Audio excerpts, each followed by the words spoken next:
Olá amigos, tudo bem com vocês? Estamos aqui nesse domingo, né? Um domingo meio nublado, né? Um final de semana chuvoso ainda, um clima diferente para Palmas, né? A gente conhece muito bem Palmas, mas está muito gostoso.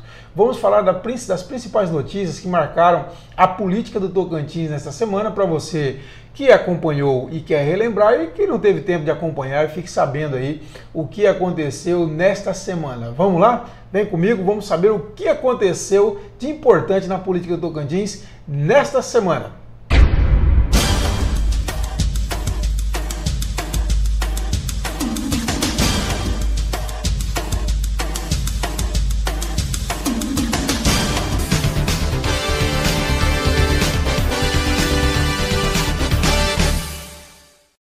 Amigos, a gente começa pelo primeiro tema, que é o ex-deputado estadual Marcelo Leles, que disse para mim que não está descartada uma possibilidade dele ser candidato a prefeito o ano que vem. Marcelo Leles, que vinha no problema de inelegibilidade, né, por causa das eleições de 2012, mas ele disse que já há um entendimento, uma linha jurídica da defesa dele de que em 2020 ele poderia ser candidato. Me disse que neste momento ele está priorizando um projeto empresarial que ele está para inaugurar aí e tal, então não é a prioridade nesse momento, mas também que não descarta essa possibilidade de ser candidato aí a prefeito de Palmas em 2020. Marcelo Leles já disputou a eleição de Palmas em 2008, né, e perdeu para o Raul. Em 2012 já apoiado pelo Palácio Araguaia com Siqueira Campos muito desgastado, acabou perdendo para o Carlos Amassa. Em 2016 ele já estava inelegível, a esposa dele, hoje, na época vice-governador e hoje deputado estadual, Cláudia Leles, que disputou, né, acabou ficando em terceiro lugar, o Amasta foi reeleito e agora então em 2020 ele disse que pode sim vir a ser candidato a prefeito da capital pela terceira vez, né? Bom, outro tema importante foi que o presidente do Tribunal Regional Eleitoral do Tocantins admitiu um recurso da Procuradoria Regional Eleitoral naquela questão das contas de campanha da deputada federal Dulce Miranda. Lembrando que a Dulce foi acusada aí pelo Ministério Público Federal de ter usado recursos que seria exclusivo para candidaturas femininas para destinar a candidaturas masculinas. Destinou aí principalmente candidatos do MDB, né? E com essa decisão do presidente do TRE, essa ação contra Dulce vai para o Tribunal Superior Eleitoral, a quem caberá dar a última palavra sobre o caso, né? Eu já dei opinião aqui na época dizendo que é um absurdo, né, que uma pessoa que é deputada, que está sendo candidata à reeleição, que ela não pode pegar esse recurso e dar para quem ele quer. Se ela fosse um homem, não teria problema, poderia dar para quem ele quer. Então, uma lei que seria proteger as mulheres é uma lei machista, né, porque ela só pode dar para homem. A intenção da lei é evitar que mulheres sejam usadas como laranja em campanha, como nós estamos vendo aí por algumas candidaturas Brasil afora. Não é o caso, nós estamos falando de uma deputada que vai à reeleição, que foi reeleita, então não há o que se falar aí de uso indevido, mas enfim, né? Vamos ver onde vai dar essa história. O outro caso importante foi o vereador Daniel Alisson, lá em Agostinópolis, foi multado em 5 salários mínimos, cerca de R$ 4.990, por conta daquela ação de cassação, do impeachment do prefeito Júlio Oliveira, lá em Agostinópolis. Lembra aquele caso? Ele foi cassado, a justiça encontrou problemas processuais, mandou ele voltar. E o que aconteceu? O vereador Daniel Alisson foi acusado de não obedecer à justiça e interromper o processo. Ele teria dado continuidade ao processo e por isso foi multado aí em R$ 4.990 pela justiça, né? E o deputado estadual Stalin Bucaro me disse que vai ser candidato, já está decidido que ele será candidato a prefeito de Miranorte, onde ele já administrou a cidade aí, né?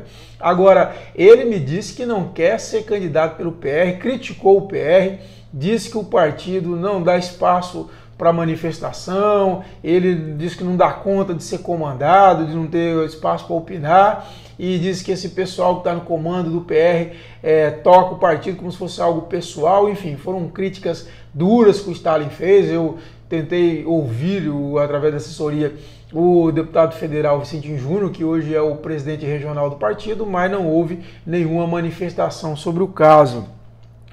Bom, na quinta-feira tivemos a prisão do ex-presidente Michel Temer, né, o segundo presidente preso. Não é uma notícia regional, mas é uma notícia muito importante para a política brasileira. É o segundo ex-presidente preso. Temos o ex-presidente Lula preso lá em Curitiba, e agora o ex-presidente Michel Temer preso no Rio de Janeiro. É uma situação lamentável, mostra o grau de deterioração da nossa política brasileira. Infelizmente, a gente torce por dias melhores. O deputado estadual Ricardo Aires disse que o Estado cometeu o absurdo de dar isenção para a implantação dos trilhos da ferrovia Norte-Sul aqui no Tocantins, renunciando a mais de 800 milhões de imposto. Ele falou isso durante uma reunião da Comissão de Constituição e Justiça, que é presidida por ele. Um absurdo, né? Não tinha motivo nenhum para dar renúncia fiscal para os trilhos da ferrovia Norte-Sul, porque, como disse o próprio deputado, os trilhos passam pelo Tocantins, não tem como mudar o traçado. Você dá isenção quando você pode perder o investimento, pode ir para outro lugar, e você dá isenção para garantir que fique. Nesse caso, não tem motivo. Isso aí devia ser alvo de investigação aí do Ministério Público Federal e ver por que o Estado, não sei, estadual, federal, alguém tem que fazer alguma coisa, porque é um absurdo que o Estado tenha renunciado a mais de 800 milhões de reais na situação que está, né? Lamentável essa informação.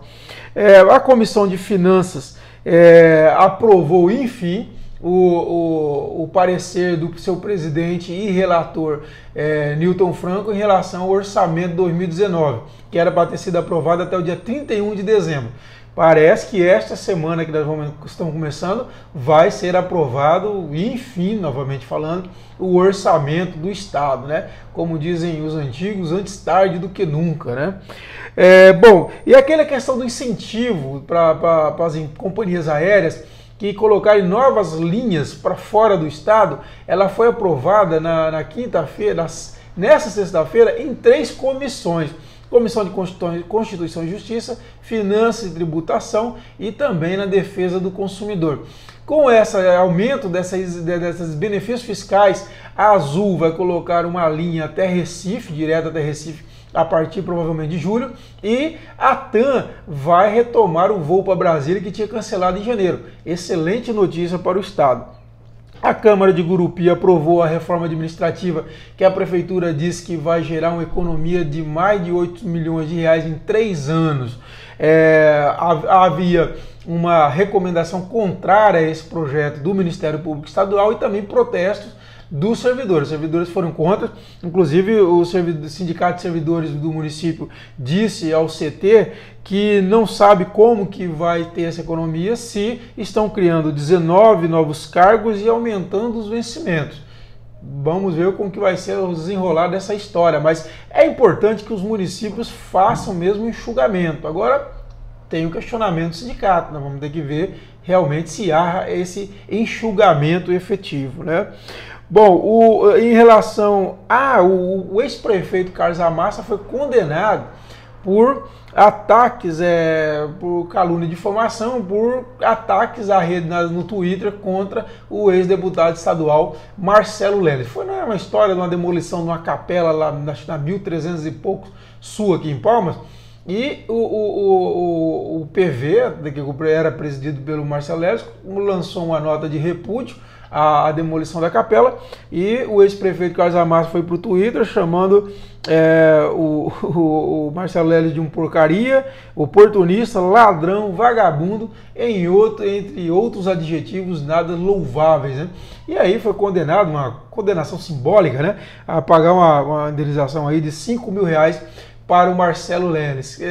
Realmente é preciso ter limites, né? Como eu sempre digo, rede social não é terra sem lei. Eu acho que é preciso que todos aprendam isso, então veio aí essa medida pedagógica da justiça. O deputado estadual Jair Farias retirou sua pré-candidatura a presidente do MDB, né? Lembrando que o MDB está em eleição, deve ter eleição provavelmente no dia 15 de maio, e o atual presidente, o Dervaldo de Paiva, se licenciou, o doutor Buti assumiu, né, a presidência do partido provisoriamente, e no dia 15 de maio será feita então a nova eleição. O Jair Farias tinha colocado o nome como pré-candidato a presidente no dia 12 de abril, desculpa, 12 de março, na última reunião do MDB, mas retirou agora a candidatura. Outro que tinha colocado o seu nome foi o ex-governador Marcelo Miranda. Eu conversei com o Marcelo na sexta-feira. Ele manteve a candidatura, mantém a pré-candidatura dele, diz que está conversando com os companheiros, está sendo muito bem recebido, admite que não é unanimidade no MDB, mas que quer construir essa candidatura, diz ele que quer trabalhar no mutirão aí, viajando o estado todo, conversando com todos os MDBistas do estado para fortalecer o partido e os líderes do partido. É o ex-governador Marcelo Miranda voltando ao cenário político aí desde a cassação em março do ano passado, que ele anda bem afastado do cenário político e agora retorna então como pré-candidato a presidente regional do MDB. E para a gente fechar, uma informação muito interessante que a base que elegeu o prefeito de Miracema, Moisés da Sercom, que foi assassinado em agosto, se dividiu na Câmara de Miracema depois do assassinato dele. Assumiu o Saulo Milhomem, que era o vice do Moisés, né? Com a morte, assumiu o vice, mas ele não conseguiu manter a quase unanimidade que o Moisés da Sercom tinha dentro da Câmara. Para você ter uma ideia, o Moisés elegeu 8 dos 11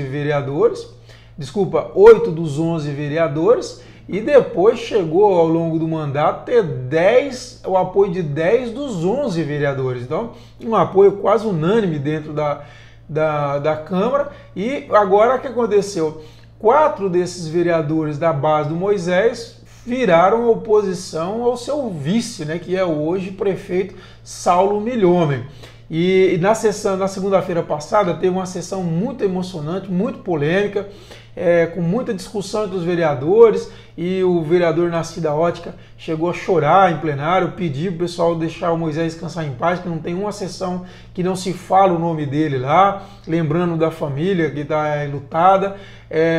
O vereador Branquinho do Araras defendendo que não se use a viúva Camila Fernandes, a esposa do Moisés, não se faça uso político dela, aproveitando a situação de desespero, de sem rumo. Ele chegou a usar a expressão galinha sem cabeça, quer dizer, que ela está sem rumo, está bastante abatida. Não foi uma crítica dele, não, na verdade foi até uma solidariedade dele, a situação da viúva. Mas não pegou bem. Os vereadores Maria Bala e também o próprio presidente da Câmara, que virou oposição ao Saulo, que é o Edilson Tavares, se manifestaram contra esse discurso do vereador.